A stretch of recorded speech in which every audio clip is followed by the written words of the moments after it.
surrounding areas thrived in peace and pledged to restore the stability.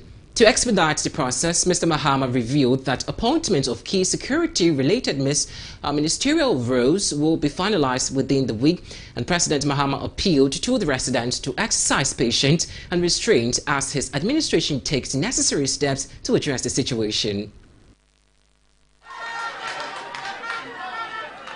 Again, during the campaign, I stated that if God granted our desire and I was elected president, bringing peace to Bawku was going to be one of my #1 priorities. So today is exactly 1 week when I was sworn in at the Black Star Square, and it's my first major assignment outside Accra. And so I decided to come and assure you that we're going to work very hard to make sure that we bring peace back to Bawku. I remember when I was president, Bawku and surrounding areas were very peaceful, and work was going on, people were going about their duties. It's sad that this situation has occurred again, and I know that for the last 3 years you have not been able to sleep. You've been living under stress. And so the priority of our government will be to bring peace back to Bawku so that everybody can go about his duties without fear of harassment. We want to assure you that we're putting in place the various appointments so that we can have ministers and other officials who are responsible for the security to take charge. And so within this week, we will do the appointments of the Minister of Defense, the Minister of Interior, the National Security Advisor, the National Security Coordinator, the BNI Director, and all the others. And when these appointments are made, I'm going to charge them to make Bawku one of the #1 priorities that they attend and deal with. And so I'll appeal to you to exercise patience, exercise restraint. Still in Bawku, meanwhile, the Kia Rhino truck traveling from Bawku to Kumasi was ambushed and set ablaze by gunmen in Walawale on Tuesday, January 14, 2025.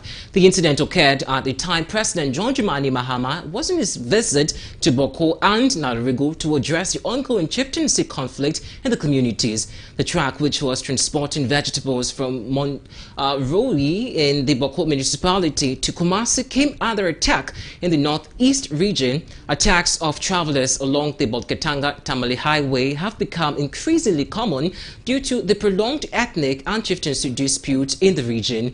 The incident highlights the pressing need for heightened security measures and sustainable conflict resolution efforts to ensure the safety of residents and travelers in the affected areas. This incident comes in the wake of President Mahama's visit to the Bawku enclave as part of efforts to resolve and foster lasting peace in the conflict-stricken area. And we have been joined by our correspondent who is there to give us some live update about all happenings. Major Apiebri. Major, good evening, and let us know exactly how the atmosphere in Bawku is now following the president's visit to the town, especially also that he's also promised to bring permanent peace and stability to the community. Good evening, and good evening to your viewers and listeners. When you look at the atmosphere in Bawku today, from morning till this evening, in fact, it has been peaceful and joyful. Joyful in the sense that the residents are of the hope that since the president is visiting them, definitely at the end of the day, there will be peace. So residents of Bawku are hopeful that what they have been going through since November 2021 to date will come to an end. That is generally what I can say about it. So inhabitants of Bawku and its environs are very, very grateful and hopeful. They are grateful of the visit, of the prompt visit of the president after immediately 1 week after his inauguration. They said it is like he has Boku at hand, or the Kusao area at hand. That is why immediately after his inauguration, he has paid a visit to Boku Naba to discuss ways and means of solving the conflict. Major, aside from visiting the Boku Naba, which other areas has he visited, and what conversations has he been having with the people in that community? Yes, first of all, when he arrived in the northern Ghana, precisely Upper East, he first of all paid a courtesy call at the palace of Zugran, Boku Naba, Sigri Abogrago Azoka II. They actually had a closed door meeting. No media man was allowed inside. When he came out, he briefly informed the people gathered that the purpose of his visit is to bring lasting solution or lasting peace to the area. It was very brief. He didn't prolong his statement. He said his main coming, or the aim of his coming, is to put stakeholders together to find a lasting solution to the issue that the Kusao area and that of the northeast region have been experiencing for the past 3 years. When you look at things, the conflict resurfaced somewhere November 2021 up to date. So roughly 3 years. In fact, Boku has not been peaceful. So he said he is looking at ways and means. That it was one of his key campaign promise that when he wins power, the first thing he will do in office is to find a lasting peace to the conflict in Boku, because he has observed that a lot of properties, a lot of lives have gone waste. So he will look at ways and means of finding a lasting and permanent solution to the issue. So currently, the inhabitants of Boku and East Severance are very happy and hopeful, and pray that what he has promised should actually come to fulfillment. And what other expected environments or communities is he expected to visit tomorrow, if you have any idea? Yes, after Zugran's palace, he was supposed to be at Northeast. That is to have another closed door meeting with the overlord of Mamprugu. That is at the Nayiri Palace. So these are the key areas that he is supposed to visit: Boku Naba's palace and that of the chief of or the overlord of the Mamprugu traditional area. Those two palaces, because they are the two factions. So if he is able to have a deeper conversation with them, to the understanding that if they should let bygones be bygones and let peace reign, in fact Boku and that of Walewale will devolve more than it is now. So that is actually what he's currently trying to do. So from the Zugrana Palace in Boku, the next move was the Nayiri, and we are all hopeful that maybe what has been happening will come to an end. One funny aspect of it is that while, like you said at your introduction, while His Excellency John Dramani Mahama was heading towards the palace of the Zugran, Boku Naba, Sigri Abogrago Azoka, a cargo car belonging to a Bisa man, which maybe the Mamprusi mistakenly think that belongs to Ekosasa man, was attacked and burnt in Walewale town. But unfortunately, on the attackers, they called on the military, and they were very swift. They came and attacked. One disadvantage is that a lot of innocent people who don't have any hand in the burning of the car, were being beaten seriously. As we are talking, about 5 armored cars are moving to Walewale, and it is alleged that they have identified the perpetrators of the act, those who burned the car. So they are going to make sure that they are arrested and brought to face the laws of Ghana. So that is actually what is that is another new development too. Major, just as you touch on the accident that happened, so what is the current state of the individuals involved in this incident? You know, the individuals, they have not been arrested yet. After the act, mostly those people, the act is normally down in the outskirts of the town. They don't normally do it in the Walawale township. It is always before, let's say you are traveling from Bolga or from Boku to Walawale, either before Walawale town or after the town at the outskirts. So immediately they are done with the act, they run inside the bush.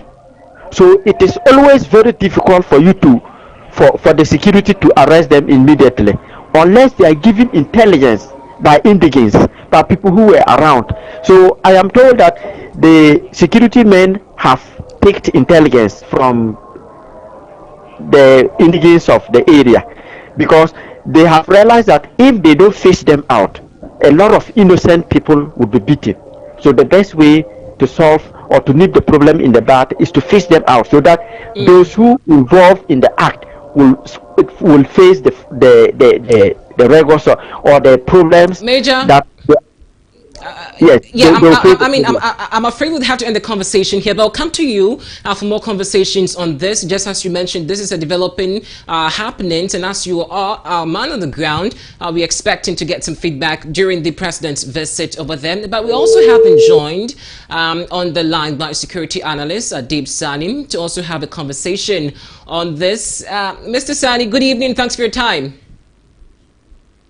Good evening. Thank you for having me. Great. As we speak now, the president has visited Boko and to also begin some talks to find some phantom solutions to the impasse in the area. But this new commitment saying that he's also going to have some institutions, especially setting up an approach to make sure that the peace restored in Boko. First of all, let me just ask you your perspective in terms of security, what you make of His Excellency approach in resolving peace in Boko. Okay, so the first step in dealing with the situation in Boko is commitment. And the fact that this is the president's first visit outside of Accra since his inauguration is to no other place but Boko means he has Boko at heart. It means he's committed to ensuring that peace is restored in the area, knowing full well the level of security ramification the issue poses to the whole of Ghana. One of the major issues I have had with the past administration with respect to dealing with the issue of Boko is the ad hoc, unsustainable interim ways of dealing with the issue. Once there is skirmishes, they are firing, send more boots on the ground, and that is it. There hasn't been any scientific beyond the everyday approach to dealing with the issue. Okay, and President John Mahama made this promise during his campaign that he is committed to addressing the issue. Okay, so the fact that he has gone there, he has engaged the two main actors, the Zoran Na Abu Grago and the Nigeri, is a major step in the right direction, because it forms the very basis on which subsequent efforts are going to take. Are going to take. So, if you ask me, I think this is monumental, but it doesn't end there. And the president has also indicated he will appoint his security chief. So the fact that he has been to Boko, and it was in Boko that he announced he will be appointing his security chiefs, means that the security chiefs who would be appointed know full well that this is so dear to the heart of the president. Hence, the need for them to work very hard to ensure peace is restored in that area. Adib, let me find out from you. So, on that note, would you also recommend the adoption of the approach to the Dagbon conflict resolution in this Boko impasse? Well, the thing is, there are currently over 350 unresolved land and chieftaincy disputes all across Ghana. And every conflict is unique in nature. Dagbon was between two gates from the same ethnic group, the Dagombes. This is different. We are talking about the Momprosis and the Kusasis, and everybody has a history. If you listen to the two sides, okay, so we might have elements of Dagbon used. For example, engaging the relevant people, the very relevant, important people who would say A and it's A, they will say B and it is B. And that was applied in the case of Dagbon. And in the case of Boku, we might have to go a step further.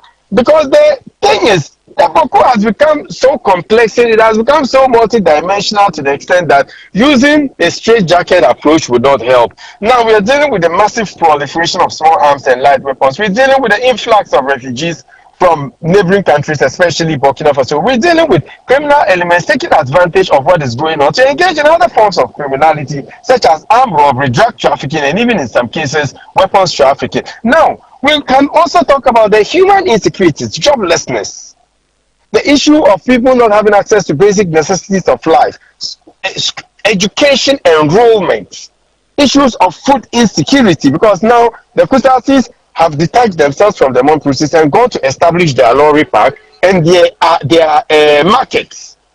Okay, so it is very complex in the case of Boku. There's the need for us to use a bit of Dagbon, but to up the ante in dealing with it.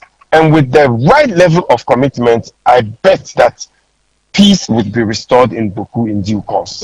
Adib, let me find out your thought on this statement the president makes, saying he's going to make some appointment for some key security appointments in tackling the Boko conflict. But the conversation right now has been about the difference it will make with this new appointment and how realistic it will be. From where you sit, how much of a difference can these new appointments, in terms of resolving the conflict, be?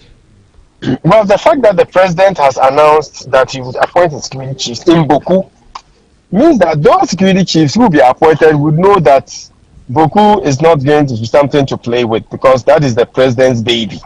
We need to deal with it as such. So first and foremost, it shows some level of commitment, okay, and some level of resolve. Secondly, we need to appoint the right persons. I mean, in the past regime, we had a bit of mediocrity, the kind of appointments, persons with no security background, and so there was so much naivety in the air. As a result, the approach to dealing with the issue has always been straitjacket. 1 week, send more soldiers, more police, and that is it. Every month we are spending millions of Ghana cedis, and that is their own way of solving the Boku issue. So we need the right people with the right skill sets, and most importantly, with the right level of commitment to dealing with the issue, okay? And you see, my biggest fear also has got to do with the terrorism threat. Burkina Faso, as you are well aware, according to the Global Terrorism Index, is the second most impacted country by terrorism globally. The Sahel region is also the most impacted country, according to, the most impacted region in the whole world, according to the same reports, by terrorism, accounting for over 40% of global terrorism attacks. Okay, and so Ghana is at the precipice. And so our role in countering the threat is extremely critical. That is why I was personally very happy that President Ibrahim Traoré was in Accra, and I'm hoping that going forward in the spirit of the Accra Initiative and other initiatives put together to control the scourge, Ghana would be able to cooperate with all of these countries into dealing with this, issue of terrorism. And Boku is an important issue so far as countering the threat is concerned, because we have stated over and over again the possibility of terrorist elements coming into Boku, supporting one side over another side for safe haven, and the possibility that they might establish a safe haven in Boku and use Boku as a staging area against our interests nationwide. Okay, that is why it is critical that we pay attention to the Boku issue. Adib, you're grateful for your time this evening. Pleasure is mine. Adib Sani is a security analyst, and he's also giving his perspective on that. We're hoping to get some more conversations later as and when it does develop. But away from that, an aspiring Metropolitan Chief Executive Officer for the New Job and South Metropolitan Assembly, Stephen Kwame Sowoji, has pledged to drive youth-centered programs to develop the area if given the mandate. Sowoji made this promise when submitting his nominations at the Constituency Party office to express interest in serving as a mayor. Following a directive from the national executives of the NDC for interested individuals to apply for metropolitan, municipal and district chief executive MMDC positions, the former deputy constituency secretary of the National Democratic Congress in the New Job and South, Stephen Kwame Sowoji, filed his application for the highest local governance position in the metropolis. Kwame Sowoji asserted that he is the best fit for the position, having spent several years in the metropolis with a good understanding of the needs of the youth. For me, my aim and what resonates with me today is that how to get job for the youth. I was part of the regional team, particularly with the youth, regional youth command, who are in charge of operations. And we tour over 100 plus ghettos in this region. And when it comes to Koforidua New Job and South, and if I'm to mention that, you marvel. We have same slums here, same ghettos here. The youth will wake up in the morning, go and sit there. What are they do is to smoke till evening. And it is not their fault.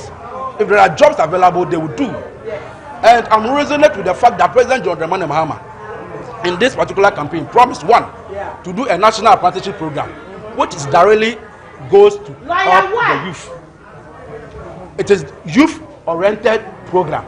Another one is the 1 million coding program, whereby youth who are interested in these internet jobs and other things can be trained and have jobs. Some enthusiastic party supporters who accompanied him to file his application expressed confidence in his leadership, charging the government to consider him. Strategy on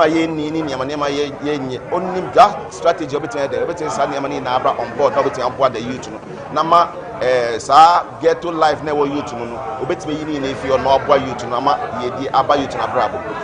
President Mama can say big push 24-hour economy. Sunday money and here youth more energy. I implement all those kind of policies. Sawoji nipa yen grassroots yepe cause yen ne start say yen ne oye Koforidua base boy aha na ya wo no atete no iso onyimye ha wo sabati ase yen na tena ko mu anti ne ekoyie ni ekoyie nyina onu no nim iso onu na yen grassroots yepe this time around mama me ate ase say o de yen grassroots na ebebu oman no enti no onu na yen nim onu yepe na yen pese.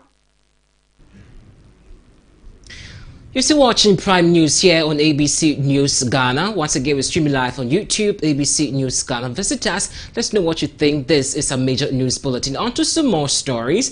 President John Dramani Mahama has stated that Ghana does not need a law to enforce proper family values into its young generation. Speaking when a delegation from the Ghana Catholic Bishops' Conference called on him in Accra, President Mahama highlighted the challenges faced by the initial anti-LGBTQ+ bill, which was introduced as a private member's bill. He explained that the particular bill is now dead with the tenure of the previous government over.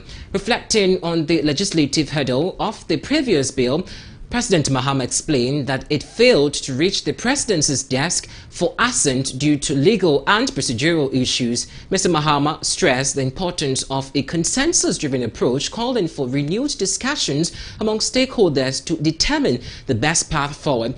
He argued that government-sponsored bill is rather the way to go and not a private member's bill, and said that would provide a framework for broader consultation and agreement, unlike the private member's bill. The proper human sexuality, it's quite a long name. Proper family values bill.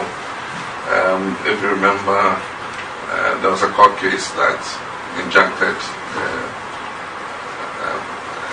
the speaker from forwarding it to the president, and also restrained the president from receiving the bill. Eventually, that case was disposed of in December, I think on the 18th or something. Yeah, so it meant that the injunction had been cleared. But as far as I know, the bill did not get to the president for assent. And so the convention is that all bills that are not assented to before the expiration of the life of Parliament expire. And so that bill effectively is dead, it has expired. I don't know what the promoters of the bill intend to do, but I do think that we should have a conversation on it again, so that all of us, if we decide to move that bill forward, move it forward with a consensus. And probably it shouldn't be a private member's bill. It probably should be a government bill with government behind it after consultation with all the stakeholders to see how we're able to move this forward. But it leads us back to the discussion we had that if we're teaching our values in school, we won't need to pass a bill to enforce, our family values. And that's why I think more than even the family values bill is us agreeing on a curriculum that inculcates these values into our children as they're growing up, so that we don't need to legislate it. And so we'll see how all this goes. And so I'm looking forward to this review conference so that we can come to some consensus on some of these issues. Well, let's stay focused on this conversation, because this statement by the president has got many people talking on social media, and perhaps we want to take you through some of the reactions on social media. You can also join our live feed on YouTube. Let us know what you think about it. So boldly, this comment by Papa Kofi, who after listening to the president said a lot of Ghanaian youth are highly ignorant on the government processes and procedures, and seeing comment asking president to sign non-existent bill. The bill died with the 8th Parliament. Well, maybe I would have to get some clarity on that. Again, another person, Pebbles, I believe, or Peps, well, social media in its name, says that the IMF loan and all these other grants and what have you are tied to the neck of these gender liberal bow ties, and so if the country doesn't have immediate financial resources, they can never sign this bill. Well, that was not his position when he was in opposition, but perhaps let's see how this conversation goes. And Kojo Dynamic also coming up with this comment saying the President John Mahama was honest enough to tell Ghanaians what is at hand. There's no bill for him to sign. Well, that's from Kojo Dynamic. Again, Clement comes to say that you were on campaign platforms telling Akufo-Addo to sign the bill when you knew very well that the bill had not even gotten to presidency, and even knew very well the reasons. Nyamin Kwa ne no Kwarfo, I guess. Forgive my tree over there. My producer tells me. Well, so that was his opinion. Again, another one comes from that nursing guy. He says that has President Mahama and the NDC finally grasped the elementary fact that only government-sponsored bill can impose cost on the consolidated fund, or have they always known this truth and cynically used it as a cheap propaganda tool to manipulate the public for political gain? The selective public for it says that their selective ignorance is either damning indictment, I beg your pardon, of their competence, or a seamless ploy for votes. Well, quite not so pleasant words over there, but that's his opinion. What's his opinion? Again, Kofi Lion comes to say some judge. Okay, so he he indicates with some picture over there saying that some judge trying to eat breakfast when the news broke. Well, guys, so these are some of the reactions some Ghanaians have been reacting to following the president. But let me just take some few, I guess.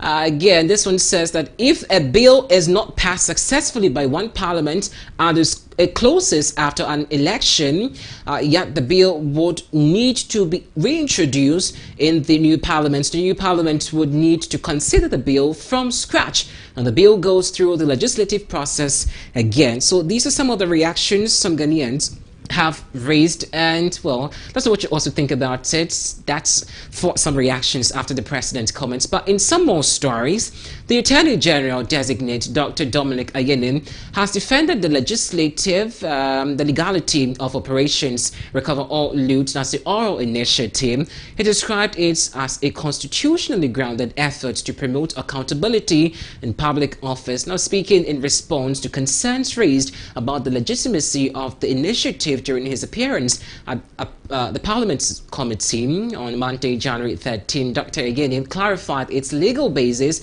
and role within the framework of the country's constitution. Dr. Ayine explained that oral is not established under the Criminal and Other Offences Procedure Act, Act 13, which only outlines procedures of criminal trials and the handling of evidence in such cases. Dr. Ayine explained that oral aligns with the Constitution's preamble, which underscores the value of accountability as a fundamental principle of governance. My colleague, senior colleague, and partner, the Honorable Mahama Yarga, added substantive, sense to what I did, with the answer I gave, by making a reference to Article 41F of the Constitution, and the obligation on all citizens, to take steps, to protect public property and to avoid waste of public, funds. So I think that oral is not unconstitutional. Oral is not illegal. Just because it was not set up by an act of parliament does not necessarily make it an illegal body. So it has constitutional backing in terms of the fundamental values of the Constitution. Chairman, well, before you come in, I recognize Roxanne Dafamo. The Attorney General and Minister of Justice designate Dr. Dominic Ayine has also reviewed plans to strengthen anti-corruption effort by implementing the Whistleblowers Act across the country. The initiative involves establishing a whistleblower agency in every district, ensuring a decentralized approach to combating corruption. As part of this strategy, he said hotlines will be created in each district to provide citizens with an accessible platform to report acts of corruption. The process, he noted, will be widely publicized to ensure the public is well informed about how to use the reporting channels effectively. Now, during his vetting, he said the proposed system will allow chiefs and other community leaders to apply and also play a role in receiving and escalating corruption reports. According to him, investigations will be conducted in collaboration with law enforcement agencies and investigative bodies to ensure thorough scrutiny and evidence collection. The plan also emphasizes the incentive offered under the Whistleblowers Act, where individuals who report corruption cases leading to financial recovery are entitled to 10% of the recovered funds. The plan, which I have discussed informally with His Excellency, is for us to have the whistleblower agency in every district, and then to publicize the procedures, create a hotline where if there is wrongdoing that is happening, okay, we will, that hotline can take, it can be the regional chief, the chief state attorney, being called and, a report being made so that he can then, with the police and the other investigative bodies, investigate and then, ensure that the wrongdoing which is being reported, the evidence of it is gathered and so on. So in every district we'll implement it and then have a hotline that can be used to report information about corruption. So the anti-corruption institutions, okay, should not be thin on the ground or centered in Accra, and depriving ordinary people of the opportunity to report, acts of corruption. Well, let's look at the Whistleblower Act and the provisions under it and how the government could utilize it and expand it on this particular conversation. And so the Act provides for some manner in which individuals may in the public interest disclose information that relates to unlawful or other illegal conduct or corruption practices of others, now to provide for the protection against victimization of persons who make these disclosures, and also to provide for a fund and reward individuals. And so under the Whistleblowers Act, it also discloses a disclosure for impropriety may be made to anyone or more of the following. So an employer of the whistleblower, a police officer, it makes provisions of the Attorney General, the Auditor General, a staff of the intelligence agency, a member of Parliament, the Serious Fraud Office, and the Commission on Human Rights and Administrative Justice, the National Media Commission, and the Narcotics Control Board, and a lot as you see displayed on your screens. But joining us on the line to have a conversation on the back of this is Mr. Vitus Exim. Mr. Exim, good evening. And just before I introduce you, you are an anti-corruption crusader. But first of all, listening to what the Attorney General and the Minister of Justice designate Dr. Dominic Ayeni said about planning to implement the Whistleblowers Act across all districts with the centralized reporting channels, do you think this approach would be effective? Well, I think that it may help, but it may be unnecessary. Because, you see, we already have so many anti-corruption institutions where you can report corruption. Unfortunately, things have not been reported as we expect because of things that are not because there are no institutions, but because the people that are supposed to report are afraid of certain things. One is that the trust of the institutions. Then if you go and report, there's no guarantee that the institution you are reported to will act on your report. Number two, they may even reveal who you are to the accused person. And when I was at GI, we had a situation where some nurses reported about a case, and they reported to us. We decided to investigate it, to look at it, and then they withdrew because they were afraid of black power. That the people accused persons are like to do something against them, and so they decided not to continue with the investigation. We have enough institutions that can do the investigations. I don't think that we should continue to establish institutions all the time. Mr. Zing, just as you said that we have a lot of anti-corruption agencies in solving this corrupt act and all of that, would you say that the numerous agencies that we do have been ineffective? Well, they may not be that effective, but the problem is, how do we establish them? What independence do we give them? What resources do we give them? If you don't, if you choose all the management by the ruling party, that already makes them loyal to the ruling party. Then you need to provide them with the necessary resources to do their work. You see, and the independence to do their work. So if these things don't exist, you cannot expect them to do anything special. They just do business as usual, and that has been a problem in this country. Mr. Exim, finally, before I let you go, I'm sure you paid attention to yesterday, the vetting process, when the minister designates Dr. Ayeni also defended the work of the oral team, saying that it's constitutional and legal. But from your standpoint on the oral team and how it could also be used to fight corruption, what is your standpoint on this? You see, the oral, like I said at the beginning when it was established, had no legal backing. I'm not a lawyer, but he says that it's if he says it's constitutional, I cannot argue with that. But it goes to buttress the Whistleblower Act. But what I was saying about the order was that they cannot compel anybody to appear before them and provide them with evidence. I don't think they can go to a bank and ask the bank to provide bank statements of accused persons for them to study. So that was my problem with it. But I said that when they assume power, they can legalize them by going to Parliament to ask to pass bills that will make them legal. But you see, like I said, we have so many of them. So many education institutions, they are not doing well because they don't have enough resources to do their work. They are not doing their work. They are not effective because they have some loyalty to the ruling party. See, so those are some of the issues that make it difficult for them to actually carry out their work. And so if you set up another body and you don't do the necessary work, for example, OSP hasn't got any offices, not to talk about this office. SILAC has got this office. And I think EUCO has this area office. I don't know where they have this office.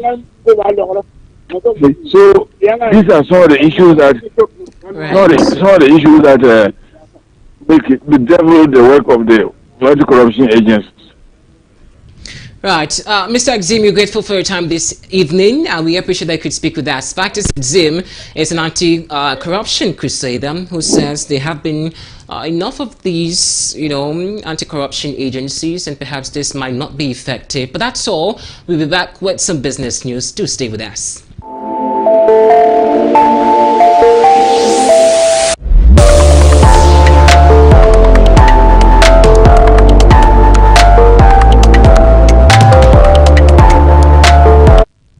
And in business, Scancom PLC, popularly known as MTN Ghana, reached a milestone on January 13, 2025 as the all-time high of the 2.55 Ghana cedis on the Ghana Stock Exchange. Now, this marks a significant moment for the telecom giant, reflecting growing investor confidence in its performance and prospect. The stock, which opened the day at 2.51 Ghana cedis, gained 0.04 pesos amid positive markets sentiment fueled by the statement from the Finance Minister designate Dr. Cassiel Ato Forson. During his vetting, Dr. Ato Forson reaffirmed his administration's intent to abolish the electronic transaction levy within the first 120 days of President John Dramani Mahama's tenure.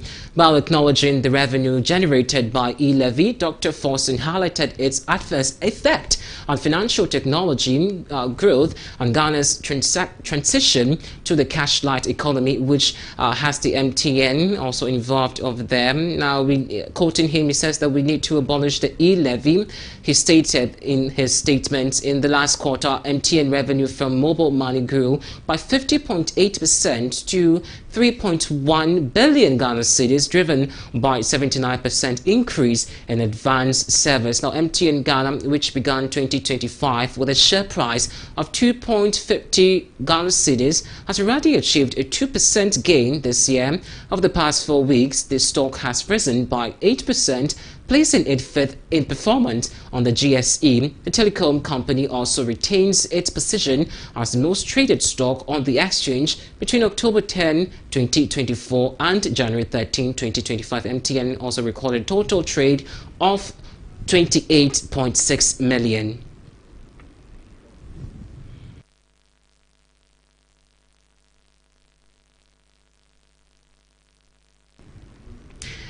That's all for business. Once again, you're watching ABC Prime here on ABC News GH. I am Eric Chinibwamelo. You can also stream us live on our YouTube platform, ABC News GH, which I thought and comment would you appreciate it. But let's do some more local stories.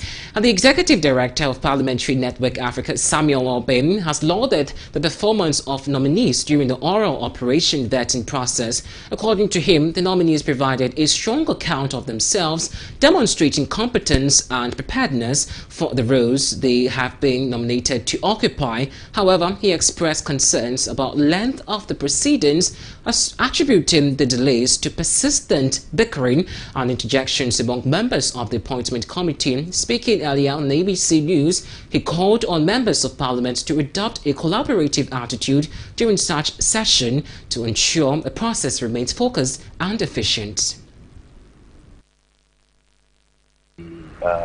Ministers designate committing about 12 hours, to the process was quite intense, and understandably so. These are 3 very important portfolios that needs to be manned by people who have been designated as ministers. There were a couple of excesses which are regrettable and avoidable. And for me, I believe that these are some of the symptoms of bringing together a new team, a new committee. This was their first assignment as a committee, and so they were yet to find their feet by way of collectively agreeing what is agreeable, what's understandable among themselves, what's allowable, and all of that.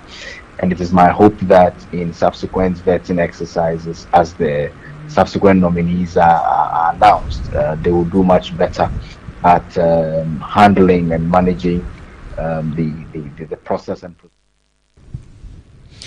Well, in more stories, President John Dramani Mahama has formally requested Parliament's approval for the appointment of 10 regional ministers. A communication from the presidency has been sent to Speaker of Parliament Alban Kingsford Bagman seeking the vetting and confirmation of the nominees. The regional ministers include Northern, and which we do have Adolf John; in the OT region, John Kojo Japon; and the Volta region, James Gunu; Eastern region, Mrs. Rita Kosua J. Awate; Northeast, Ibrahim Tia; and in the Ashanti region, Dr. Frank Mwakohene; Upper East, Akumugri Donatus Atanga; and the Half region, Charity Gardner; Savannah region, Salisu over there; and in the Greater Accra, Linda Oklo, who is the MP as well. Now the 6 outstanding regions are Bono East and Central. The rest are Western, the Western North, and the Upper West region.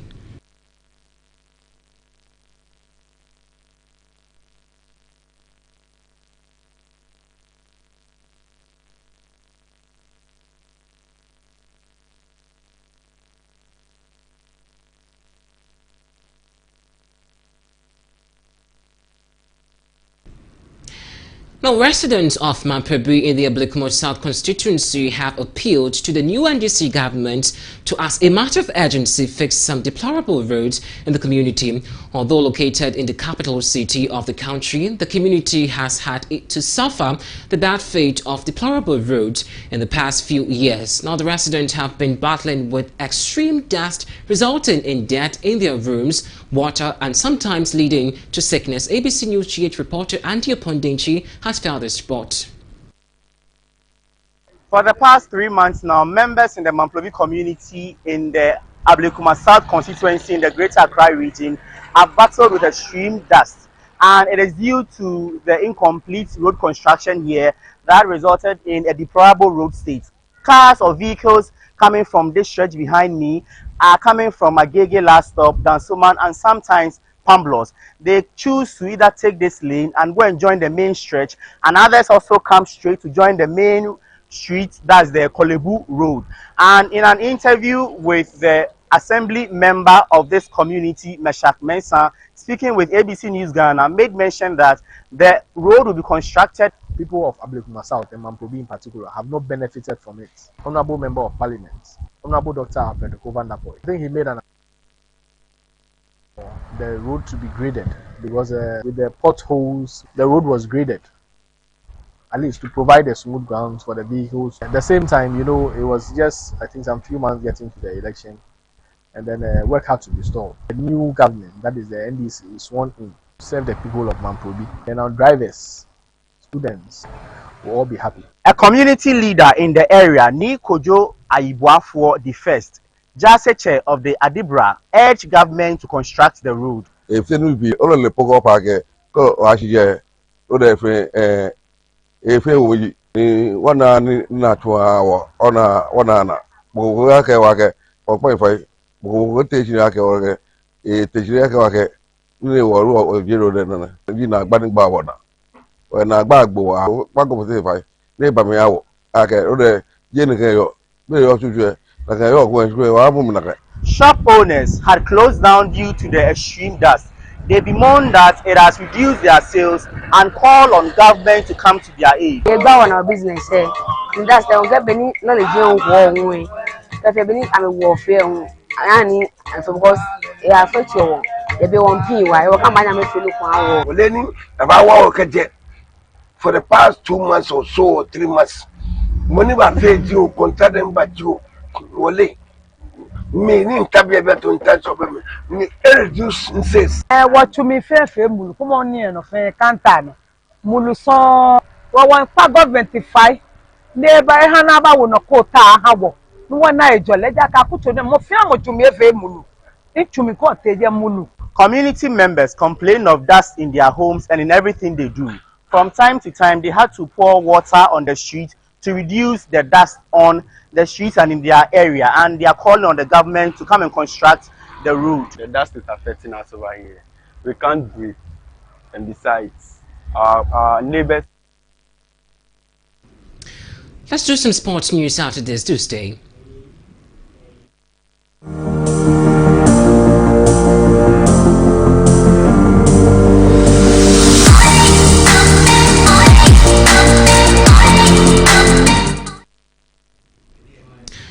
Adding sport, Wilfred Osei Palmer, a former Ghana Football Association Executive Council member, has criticized Otuado's appointment as Black Stars head coach. This comes after the team's failure to qualify for the 2025 Africa Cup of Nations under Addo's leadership. According to Osei Palmer, the recent results have made it difficult to justify the appointment of the former Borussia Dortmund assistant gaffer as the head coach of the senior male national team. The Ghana FA has yet to decide on Otuado's future despite his poor result. The Black Stars will resume national duties in March, facing Chad and Madagascar in 2026 World Cup qualifiers.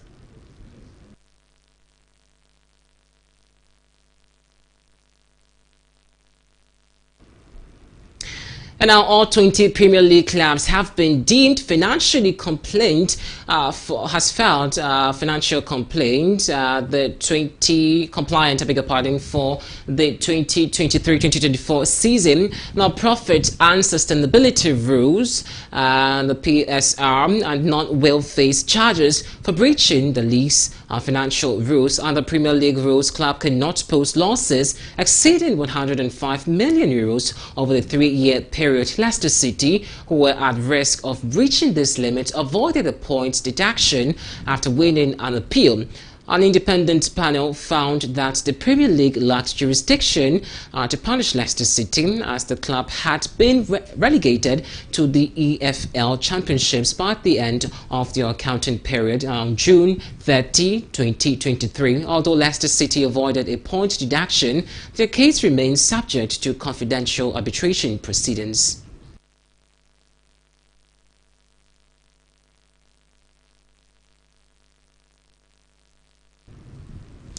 We're back with some international updates.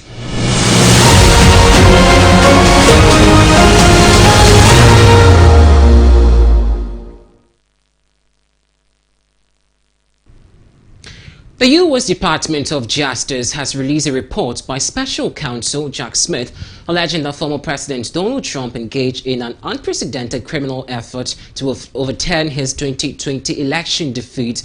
The report outlines Smith's decision to issue a 4-count indictment against Trump, accusing him of obstructing the collection of certification of votes after he lost to Democratic President Joe Biden. But despite sufficient evidence for a conviction at trial, the DOJ maintains that the Constitution prohibits the indictment and prosecution of a sitting president, precluding further actions as Trump prepares to reassume the presidency on January 20, 2025. Smith's report also highlights efforts by Trump and his associate to block its publication, which were overruled by U.S. District Judge Alan Cannon. While the report's first section focuses on the election-related allegations, the second dealings with Trump's alleged illegal retention of sensitive national security documents remains partially restricted pending ongoing legal proceedings. Both the DOJ report and the 2022 Congressional panel investigation claim Trump spread false claims of voter fraud, pressured state officials, and attempted to use fraudulent electors to alter the outcome of the 2020 election. These actions culminated in the January 6, 2021 attack on the U.S. Capitol as Trump supporters sought to prevent Congress from certifying Biden's win, and Trump, who pleaded not guilty to all charges, denies the wrongdoing.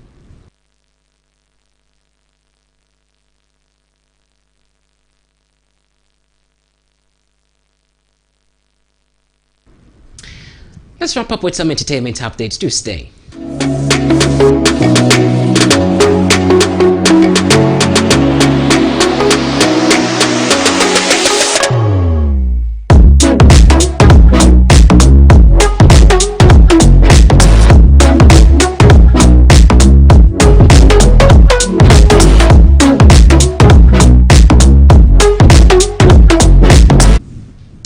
In entertainment, celebrated Ghanaian musician Teddy Osei fame has died at 88. The unfortunate event occurred on Tuesday, January 14, 2025 in London. President of the Musicians Union of Ghana, Musica, Betty Simons, confirmed the sad news to City News and other social media portals, describing Teddy Osei's death as a loss of one of Ghana's greatest musical icons.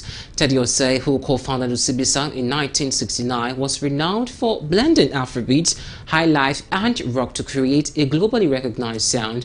Born in December 1937 in Kumasi, his musical journey began in his youth when he was first introduced to musical instruments, and his passion for music led him to pick up the saxophone during his college year in Second Dean, where he attempted to form a band with friends. Interestingly, he took up the instrument with the original saxophonist and failed to return to practices.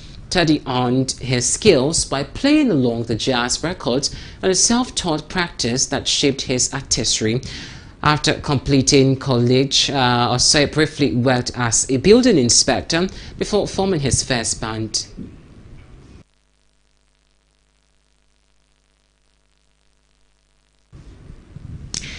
Well, quite unfortunately, we have to end on a very sad note, but may his soul rest in peace.